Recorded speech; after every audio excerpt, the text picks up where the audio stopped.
the political unrest has two kind of implications. One, well, at least two.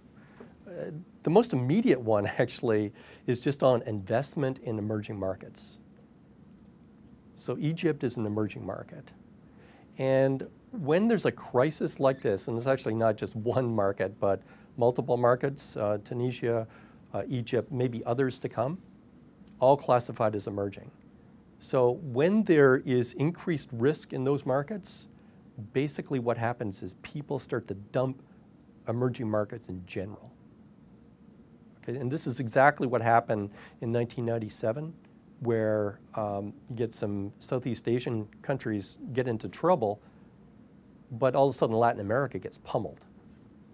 And it's simply, and people call it contagion, but it's simply the risk of my emerging markets asset class is increased.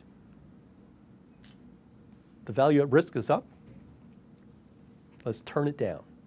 And turning it down means you turn it down everywhere.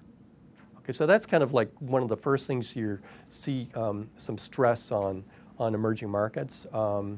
And that doesn't mean that every single emerging market is going to go down in price, because emerging markets are different. Now, on the commodity side, it's kind of obvious that this could have pretty dramatic implications for, let's say, the supply of oil.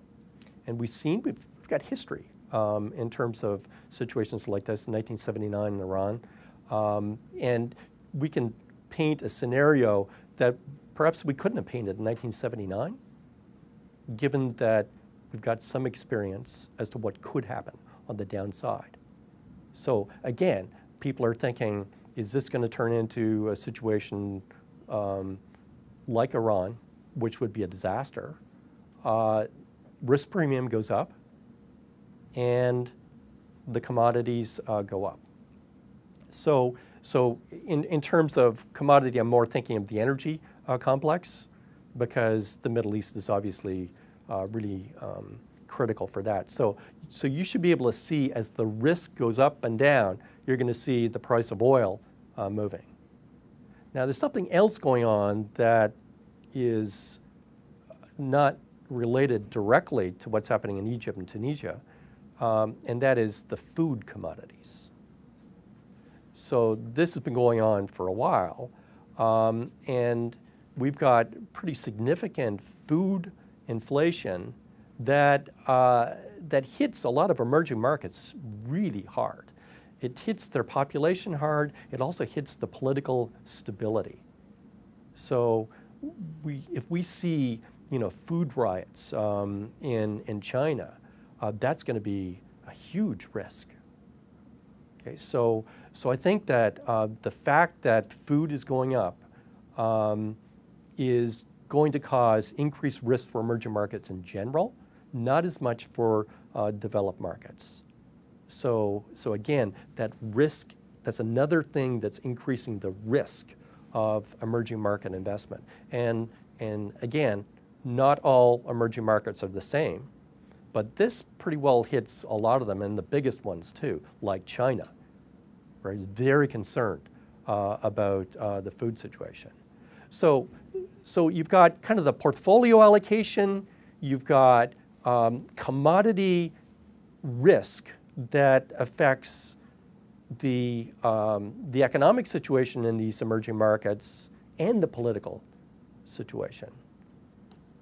And then the third thing, what actually will affect the developed markets to a greater degree than the food inflation, would be the implication that emerging market growth slows down.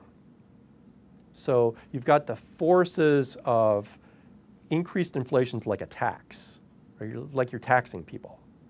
So that's going to slow down activity within the actual country. There's no doubt about that.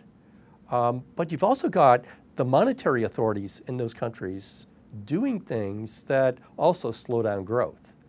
So when it's more difficult to get a loan in China, that's going to slow down growth.